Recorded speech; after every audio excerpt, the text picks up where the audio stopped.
శ్రీ గురుచైత్ర పారాయణ గురుచైత్ర అధ్యాయం 7. ఓం శ్రీ గణేశాయ నమః. శ్రీ సరస్వతి అయి నమః. శ్రీ గురుభ్యో నమః.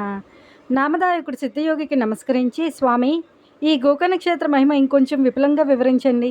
మన దేశంలో ఎన్నో పుణ్యతీర్థాలు ఉండగా శ్రీపాదస్వామి ఈ క్షేత్రాన్ని ఎందుకు ఆశ్రయించారో చెప్పండి అని వేడుకున్నాడు.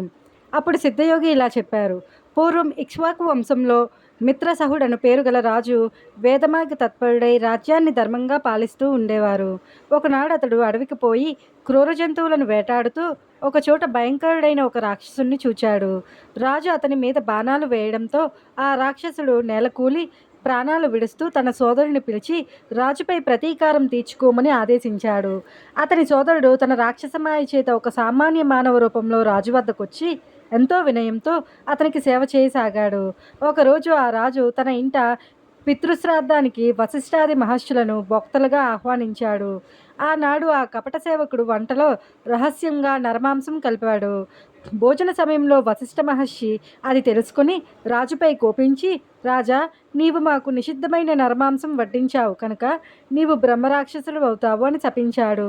ఆ ముని తనను నిష్కారణంగా శపించినందుకు రాజు కోపించి ఆయనకు ప్రతిశాపం ఇవ్వబోతుంటే పతివ్రత అయిన అతని భార్య దమయంతి అడ్డుపడి గురువును శపించబోనడం మహాపాపమని హెచ్చరించి ఆ శాపజలాన్ని తమ పాదాలపైనే పోసుకోమని ప్రార్థించింది.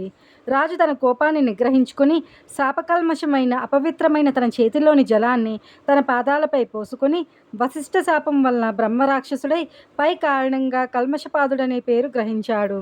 అప్పుడు శాప విముక్తికై మహారాణి ప్రార్థించగా వశిష్ఠ మహర్షి జాలి చెంది, అమ్మ, నీ భర్తకు 12 సంవత్సరాల తర్వాత బ్రహ్మరాక్షసత్వం పోతుంది అని ఆశీర్వదించి తమ ఆశ్రమానికి వెళ్ళిపోయారు.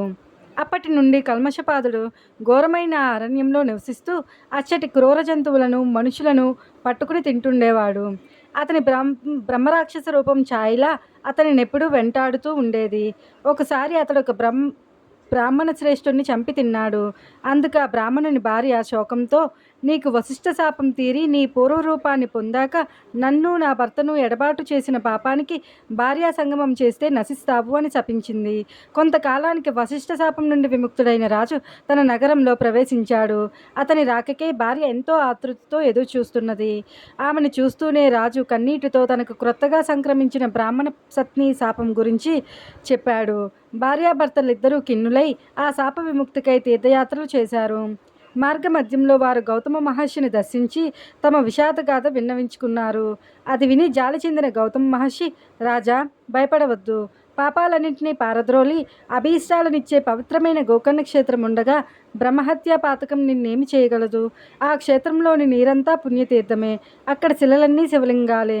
ఆ పవిత్ర క్షేత్రంలో మానవులకు పొందరానిదేమున్నది? ఆ క్షేత్ర మహత్యాన్ని తెలిపే విషయం ఒకటి నేను అక్కడ చూచినది చెబుతాను. ఆ క్షేత్రంలో మరణించిన ఒక చండాల స్త్రీని కైలాసానికి తీసుకుపోవడానికే శివకింకర్లు వచ్చారు. వారిని అడుగగా వారిలా చెప్పారు. పూర్వము ఈమె సౌదామిని అనే అందమైన ఒక బ్రాహ్మణ కన్య. ఆమెకు యుక్త వయస్సు దాటిన తర్వాత ఆలస్యంగా ఒక పేద బ్రాహ్మణునితో ఇష్టం లేని వివాహం బలవంతంగా చేశారు.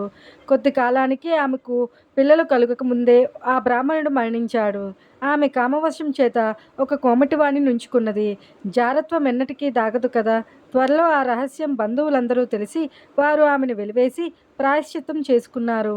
అప్పటి నుండి ఆమె నిర్భయంగా ఆ వేశ్యునితో జీవించనారంభించింది. అతని దుస్సాంగత్యంతో మద్యపానానికి కూడా అలవాటు పడింది. ఒకనాడు ఆమె కళ్ళు త్రాగిన మైకంలో ఆవు దూడను ఒక దానిని మేక అనుకుని చంపి దాని తలను మరునాటికని దాచి మిగిలిన దేహాన్ని వండుకుని భుజించింది.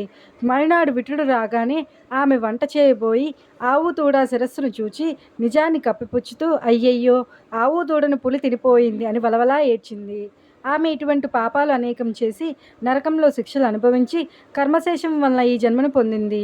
ఈ జన్మలో ఆమె పుట్టు గ్రుడ్డి కుష్ఠరోగి అయి కొంతకాలం పాటు తన తల్లిదండ్రుల చేత పోషించబడింది. వారు మరణించాక దిక్కులేక ఆకలితో అలమటిస్తూ ఒక శివరాత్రి నాడు అందరినీ భిక్ష కోసం యాచించింది. ఆనాడు అన్నం ఎవరూ వండరు గనుక ఆమె చేతిలో కొద్ది మారేడు దళాలు మాత్రము ఉంచారు. అవి తినడానికి పనికిరావని తలచి ఆమె వాటన్నింటినీ జార విడిచింది. ఆ బిల్వం అంతా ఒక లింగం మీద పడింది. అదే ఆమె చేసిన శివపూజ. ఆ రోజంతా తిండి లభించినందువలన ఆ రాత్రి ఆమెకు నిద్ర రాలేదు. ఈ విధంగా ఆమె ఉపవాసము జాగరణ కూడా చేసినట్లయింది. ఆ రోజంతా ఆమె శివనామ సంకీర్తన విన్నది. తెలియక చేసిన ఆ వ్రతం వల్ల ఈమె పుణ్యాత్మురాలయ్యింది. ఇప్పుడు ఈమెను కైలాసానికి తీసుకురమని మమ్ములను శంకరుడు పంపాడు అని చెప్పారు.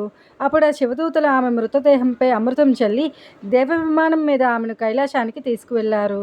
అబుద్ధిపూర్వకంగా చేసిన ఆమె వ్రతానికే ఇంతటి ఫలితం ఉంటే ఇక మీరు బుద్ధిపూర్వకంగా చేసిన దాని ఫలితం చెప్పతరమా?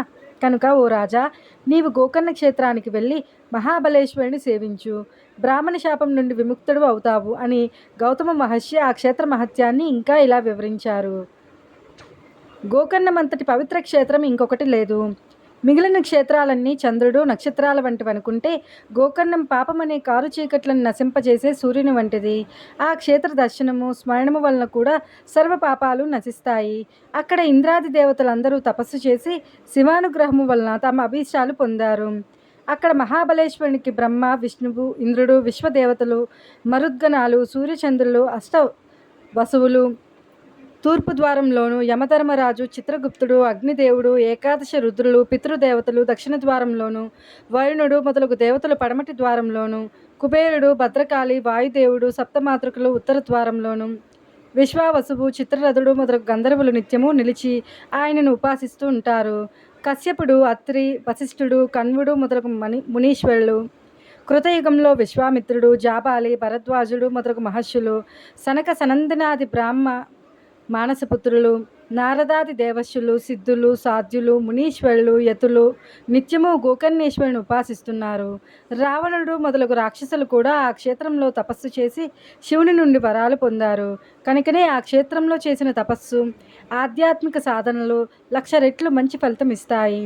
అప్పుడు ఆ రాజు భార్యా సమేతంగా గోకర్ణం వెళ్ళి మహాబలేశ్వరుని సేవించి శాప విముక్తుడయ్యాడు. కనుక ఓ నామధారక, ఎందరో సజ్జనులకు ఆశ్రయమైన గోకర్ణ క్షేత్రం వారి తపస్సు చేత ఇదివరకే పరమ పవిత్రమైంది. అందుకే గణపతి అక్కడ శివుని లింగాన్ని స్థాపించడం కూడా జరిగింది. అందుకే సాధుజీవనుడైన శ్రీపాదస్వామి కూడా ఆ క్షేత్రాన్ని దర్శించి అక్కడ 3 సంవత్సరాలుండి ఆ క్షేత్ర మహత్యాన్ని పునరుద్ధరించారు. తరువాత ఆయన కృష్ణా తీరంలోని కురుపురానికి వెళ్ళి అక్కడ తమ స్థూల రూపాన్ని మరుగుపరిచారు. శ్రీదత్తాయ గురవే నమః. శ్రీపాద శ్రీ వల్లభాయ నమః.